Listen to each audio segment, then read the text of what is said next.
Today I'm going to show you how to make one of my favorite things, Play-Doh. Play-Doh is like the old slime or the original slime. And today we're actually going to make it white Play-Doh, and I'm going to show you why. This is the recipe we'll be using. When we're in the preschool, we tend to double it. First thing you do is you fill the cup up to the right measurement. 2 cups for 1 batch and 4 cups for 2 batches. I always double the recipe because the more Play-Doh, the better. Next thing you do is you add the oil. You can use baby oil, vegetable oil, even olive oil. I prefer to do coconut oil because it feels soft and it's organic, and if you get the kind that smells good, it smells good.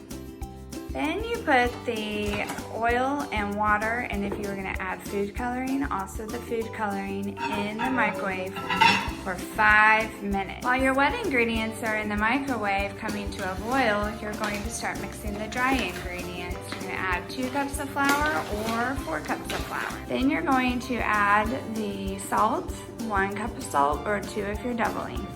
Then last but not least, don't forget the cream of tartar. You're gonna use almost a whole small one if you're doubling your batch, but you need 4 teaspoons or 8 teaspoons if you're doubling. Then you mix all your dry ingredients together. This is a great job for the kids. Not just measuring and pouring, but also they love to stir. Now this is a part for the parents. Once your mixture is boiling, you're going to make a well and pour the hot water oil mixture.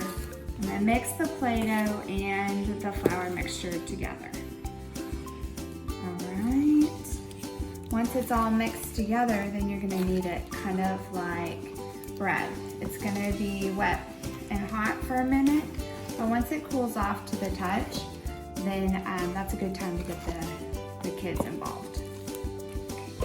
All right, once you have it all mixed together, you're going to spread out some flour just like you were kneading bread, and you're going to knead the Play-Doh.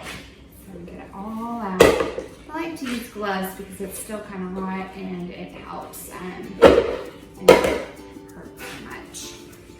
And I'm just going to knead it. Okay, once the Play-Doh is cooled a little bit, you can give the kids some Play-Doh to knead. Just put a little bit of flour down and let them go to town. This is really good for hand muscles and fine motor skills, even gross motor skills. Once you're done kneading, you can divide the Play-Doh into about 6 to 8 sections. Next, put out some markers for your kids to color the Play-Doh. They can draw pictures, they can just color it solid. And a helpful hint is so that you don't get brown Play-Doh. You can see she's starting to knead it, and so she's gonna get a solid color of Play-Doh. A helpful hint is if you don't want brown Play-Doh, then just put out a few colors that go well together, like red and blue, because they will make purple, and pink and other blues. Well, that's how you make Play-Doh, and thank you to my awesome helpers for helping me demonstrate how to make Play-Doh.